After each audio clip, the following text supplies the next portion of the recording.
Yeah okay okay okay okay okay Babu garu. Yeah ప్రస్తుతానికి మనకు నెల్లూరి దుర్గాప్రసాద్ గారు, నెల్లూరు దుర్గాప్రసాద్ గారు, గుడ్ మార్నింగ్ అండి. సో ఏంటి ఇప్పుడు పెంపు లేకుండా నూతన టారిఫ్ని ప్రకటించడం అనేది నాకు తెలిసి ఆంధ్రప్రదేశ్ స్టేట్కి సంబంధించి ఇప్పటివరకు జరగలేదు. అందరూ కూడా ఇది చాలా ఆశగా ఎదురు చూసినటువంటి పరిస్థితి.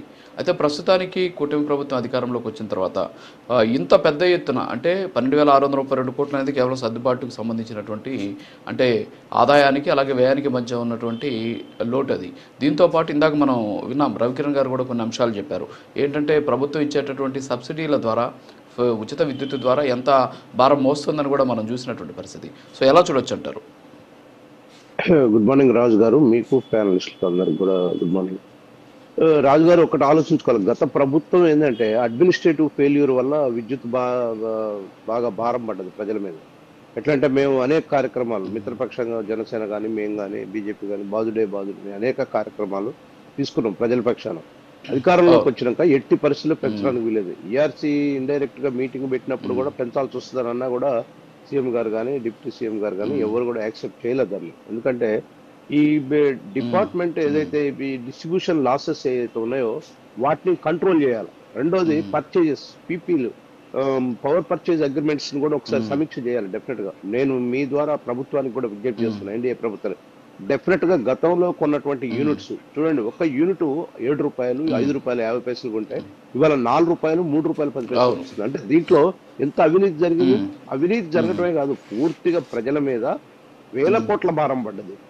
కాబట్టి అంటే ఫెయిల్యూర్ అడ్మినిస్ట్రేషన్, గత ప్రభుత్వం పూర్తిగా ఫెయిల్యూర్ అయింది. మీరు చూడండి, కొత్తగా నూతనంగా ఏర్పడ్డ రాష్ట్రానికి 14-19లో ముఖ్యమంత్రిగా చంద్రబాబు నాయుడు గారు ఉన్నప్పుడు సర్ప్లస్ పవర్ తీసుకొచ్చారండి. విత్ ఇన్ 3 months లో పవర్ సర్ప్లస్ తీసుకొచ్చి తెలంగాణ వాటర్ కి వాళ్ళు శ్రీకాకుళం, మన శ్రీశైలంలో, నాగార్జున సాగర్ లో విద్యుత్ తయారు చేస్తామంటే మీరు తయారు చేయకండి, వాటర్ మనకు స్కేర్సిటీ ఉంది, అవసరమైతే ఎన్ని యూనిట్లు కావాలంటే మేము ఇస్తామని గతంలో ప్రభుత్వం చెప్పడం జరిగింది. అంటే ఆ రకమైనటువంటి సర్ప్లస్ వచ్చింది. ఇంకోటి ఉదయ స్కీమ్ ను కూడా చాలా పకడ్బందీగా అప్పుడు అమలు చేయడం జరిగింది. వీళ్ళు ఉదయ స్కీమ్ ను కూడా సక్రమంగా అమలు చేయలేదండి. ఆ స్కీమ్ తీసుకున్న దాంట్లో కూడా కరెక్ట్ తీసుకున్నారు. ఎందుకు ఉదయ స్కీమ్ తీసుకున్నారంటే ప్రజల మీద ప్రేమతో కాదు, డబ్బులు ఎక్కువ ఇంటర్నల్ గా డబ్బులు అప్పులు తెచ్చుకోవడానికి ఉదయ స్కీమ్ పెట్టారు, కానీ ప్రజల కొరకు పెట్టలే వీళ్ళు. కాబట్టి ఇప్పుడు ఆ స్కీమ్ ను కూడా కంటిన్యూ చేస్తూ కరెక్ట్ చేస్తూ, రెండోది ఈ డిస్ట్రిబ్యూషన్ లాసెస్ ఏవైతే ఉన్నాయో ఆ డిస్ట్రిబ్యూషన్ లాసెస్ విపరీతంగా ఉన్నాయండి ఈ రోజు. ఇప్పుడు రవికిరణ్ గారు చెప్పినట్టు కరెక్ట్, ప్రజల్లో కూడా కొంత డిసిప్లిన్ రావాలా. పవర్ ఆన్ చేయటం కానీ, గతంలో మనం చూసాం ఉమ్మడి రాష్ట్రంలో కూడా చంద్రబాబు నాయుడు గారు ముఖ్యమంత్రిగా ఉన్నప్పుడు పవర్ మీద ఎక్కువ కౌన్సిలింగ్ ఇచ్చేవాడు ప్రజలకు, ఏ రకంగా వాడాలా, 7 అయితే లైట్ బంద్ చేసుకోవాలంటే. ఆనాడు ఉమ్మడి రాష్ట్రంలో ఆ పరిస్థితి ఉండేది. కానీ ఇట్ విల్ అంటే గెటప్ అవుతుంది ఇది డెఫినెట్ గా. ఆంధ్రప్రదేశ్ లో మళ్ళా సర్ప్లస్ విద్యుత్ వస్తుంది. అప్పటిదాకా కొంచెం ఇబ్బంది అయినా సరే ప్రభుత్వానికి 9,000 కోట్లు 10,000 కోట్లు భారం అయినా సరే ఇప్పుడు పెట్టుకొని ప్రజలను ఇబ్బంది పెడుతుంది. ఎందుకంటే ఇచ్చిన మాట ప్రకారం అసలు మొన్న వీళ్ళేంది విద్యుత్ దానికి పెంచారు, వీళ్ళు బాధులను ఒక స్లోగన్ ఇచ్చి ఏదో ధర్నాలు పెట్టారు. అసలు తెలవాల్సింది ఏంటంటే ఆంధ్రప్రదేశ్ ప్రజలకు మొత్తానికి తెలవాల్సింది ఏంటంటే ఎంత నాటకాలంటే, వీళ్ళు ఏదైతే ఈఆర్సీ ద్వారా ఏదైతే గత సంవత్సరం ప్రతి సంవత్సరం 10,000 కోట్లు ఎట్లయితే వసూలు చేశారో అదే కంటిన్యూషన్ లో ఉంది తప్ప ఈ ప్రభుత్వం వచ్చిన తర్వాత తీసుకున్న చర్యలు కావు. అందుకని నిన్న క్లారిటీగా అందరికి అర్థమైంది, ప్రజలకు అర్థమైంది, మీడియాకు అర్థమైంది, అందరికి అర్థమైంది. కాబట్టి ప్రభుత్వం కేవలం లాస్ట్ టైంలో వాళ్ళ అడ్మినిస్ట్రేషన్ ఫెయిల్ అయిపోయి అవినీతి అక్రమాలకు పాల్పడితే ప్రజల మీద వేల కోట్ల భారం పడ్డది. దాన్ని ఇప్పుడు మేము సమీక్ష చేస్తూ మొత్తం దాన్ని మళ్ళీ రీట్రేట్ చేసుకుంటూ వస్తున్నాం. డెఫినెట్ గా రేపు రాబోయే రోజుల్లో మళ్ళీ ఆంధ్రప్రదేశ్ లో సర్ప్లస్ విద్యుత్ వస్తుంది. ఎందుకంటే ఇవాళ చూసాం మనం, పెట్టుబడులు కూడా విపరీతంగా వస్తున్నాయి. ఒక్కసారి చంద్రబాబు నాయుడు గారు అధికారంలోకి వచ్చిన తర్వాత పెట్టుబడులు రావడానికి మనకు ముఖ్యంగా విద్యుత్ కావాలండి. విద్యుత్ కొంచెం ఈజీ ప్రైస్ కావాలి. ఇప్పుడు మనం 4 రూపాయలు 50 పైసలు ఇచ్చేది వాళ్ళకి 7 రూపాయలు 50 పైసలు ఇచ్చేదానికి ఇండస్ట్రియలిస్ట్ ఎట్లా చూస్తారో తెలుసు మనకి. కాబట్టి అవన్నీ కూడా చర్యలు తీసుకున్నారు.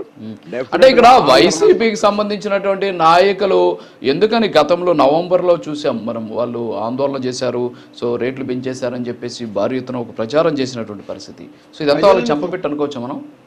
రాజుగారు ప్రజలను తప్పుదో బట్టిను గవర్నమెంట్ వచ్చి 3-4 మంత్స్ కాలేదు, నవంబర్ లో జరిగిన దాన్ని వాళ్ళు ఎట్లా చెప్తారు చెప్పండి. ఇప్పుడు వాళ్ళు ఆల్రెడీ గత ప్రభుత్వంలో ఉన్నప్పుడు చేసిందే అది దొంగకు తేలిబుట్టినట్టు అయింది. వాళ్ళు అసలు ఆ ధర్నాలకు పోకపోతే మేము ఇదంతా బయట పెట్టాం. వాళ్ళు ధర్నాలకు పోయేసరికి అసలు ఏం జరిగింది, ఇక్కడ విద్యుత్తులో ఏం జరిగింది, ఎందుకు ఇంత టారిఫ్స్ ఇవ్వాల్సి వచ్చింది, ప్రజల మీద ఇంత భారం ఎందుకు పడ్డది అనేది ప్రత్యేకంగా చంద్రబాబు నాయుడు గారు ముఖ్యమంత్రిగా ఛార్జ్ తీసుకున్న దగ్గర నుంచి డెఫినెట్ గా ప్రతిరోజు విద్యుత్ మీద ఇచ్చేశారండి.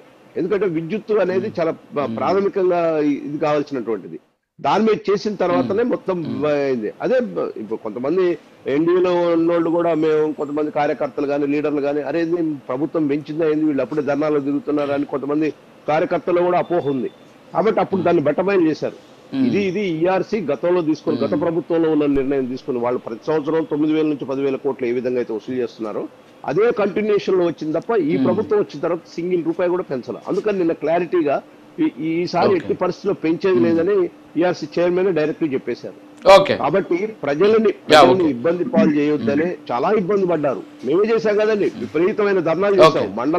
మండల స్థాయి నుంచి జిల్లా స్థాయి, ఈ నియోజకవర్గ స్థాయిలో కూడా బాధుడే బాధుడు అనేక కార్యక్రమాలకి జనసేన పవన్ కళ్యాణ్ గారు వెళ్ళారు, అదేవిధంగా చంద్రబాబు నాయుడు గారు వెళ్ళారు, బీజేపీ వాళ్ళు చేశారు. అన్ని రకాలైనటువంటి ప్రజల పక్షాన కొట్లాడడం. ఒకసారి అధికారంలోకి వచ్చిన తర్వాత మాకే ఉంటది కదా, మీకు ఆ ధ్యాస లేదు, మీకు ఆ కమిట్మెంట్ లేదు. కానీ ఇలా ఎన్డీఏ కమిట్మెంట్ ఉంది.